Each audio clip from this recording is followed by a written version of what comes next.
ځواک ټي وي ډیرو قدرمنو کتونکو ستړي مشه. سلیمان کامل یم او ستاسو په خدمت کې بیا حاضر شوی یم.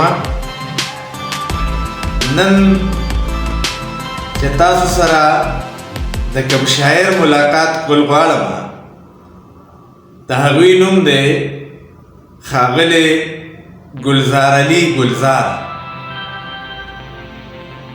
ګلزار علي ګلزار هم د مردان اوسیدونکی دی، هم دلته پیدا شوی دی. د دوی د پلار نوم قدرمن بختیار خان دی او د ګلزار علي ګلزار د پیدایش نیټه ده 2 فروری کال 1968. ښاغلی ګلزار علي ګلزار د لرګي د کار اوستکار هنرمند دی.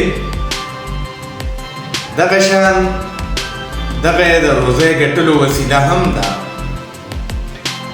ګلزار علي ګلزار هم صاحب کتاب شاعر دی. د ادبي دوستانو مرکه مردان ملګری دی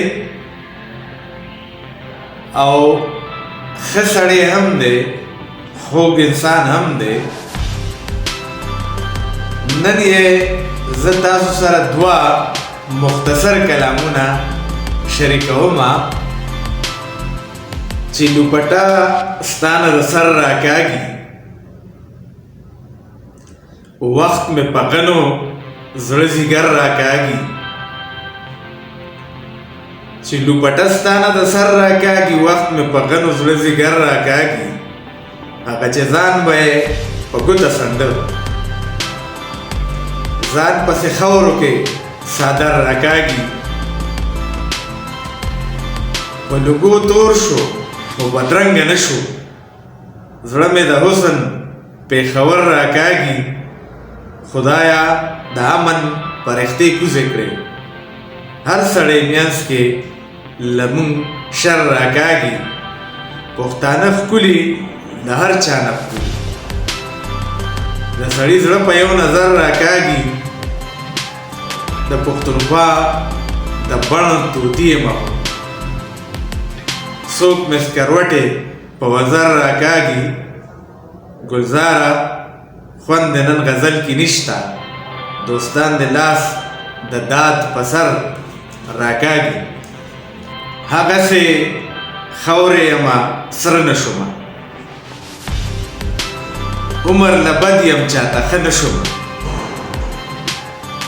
لاره د ژوند راته ازغنه شوله چې ستا په پل باندې د تله نه شومه. که راله څوک آب حیات راکوي، خلاص د زړګي د رنځه زه نه شومه.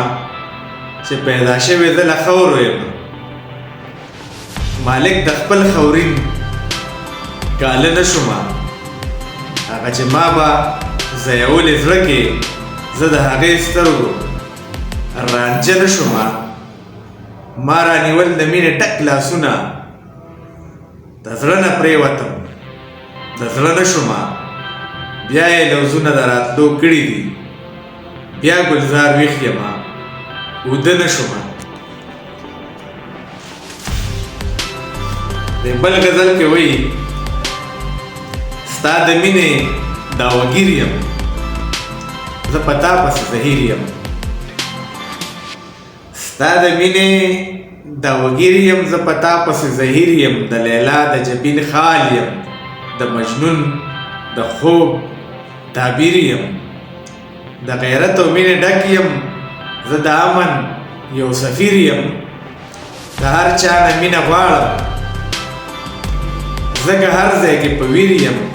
او زه د دې کوڅو بادشاه یم، زه د دې لارو فقیر یم. زه پښتون یم، ګلزار یم، په قامونو عالمگیر یم. ستا د مینې داوګیر یم، زه په تا پسې زهیر یم. دا و ښاغلي ګلزار علي ګلزار چې تاسو واورئ امید دی چې خوښ شوي به مو وي کور مو ودان خوشحاله اوسئ په مخه